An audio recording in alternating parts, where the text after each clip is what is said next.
नमस्कार. काल रात्री आईकडे जेवायला गेले आणि माझ्या वाटच्या पोळ्या तशाच पडल्या. आता ह्या शिळ्या पोळ्या खायच्या ना सगळ्यांना कंटाळा येतो.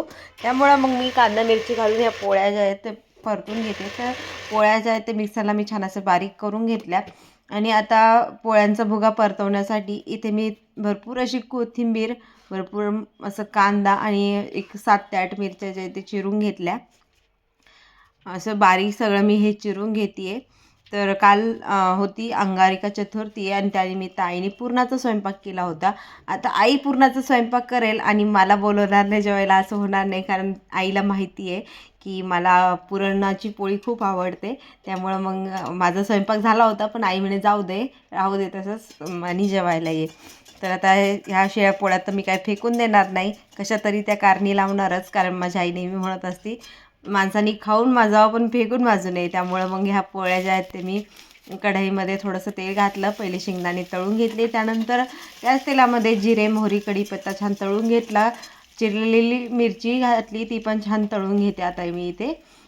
आणि मिरची छान तळल्या गेली की यामध्ये चिरून घेतलेला भरपूर असा कांदा घालणार. कांदा भरपूर वापरा, कांदा कोथिंबीर भरपूर वापरायची याला.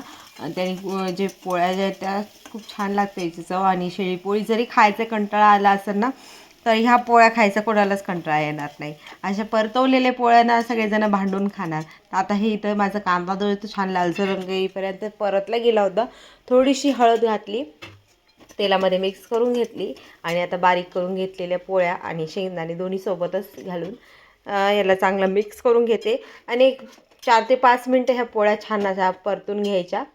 चवीनुसार मीठ घालायचं. मीठ थोडंसं कमीच घालायचं, कारण आपण पोळ्यांमध्ये पण पोळ्या करताना पोळ्यांमध्ये पण मीठ घातलेलं असतं. भरपूर अशी कोथिंबीर घालायची.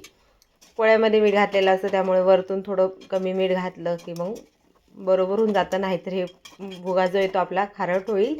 तर असा हा माझ्या परतलेल्या पोळ्यांचा भुगा बनवून तयार आहे. व्हिडिओ आवडल्यास व्हिडिओला लाईक करा, शेअर करा, चॅनलला सबस्क्राईब करा आणि तुम्ही पण अशा शिळ्या पोळ्यांचा भुगा करून मुलांना किंवा घरच्यांना खायला देतात का, कमेंट करून सांगा.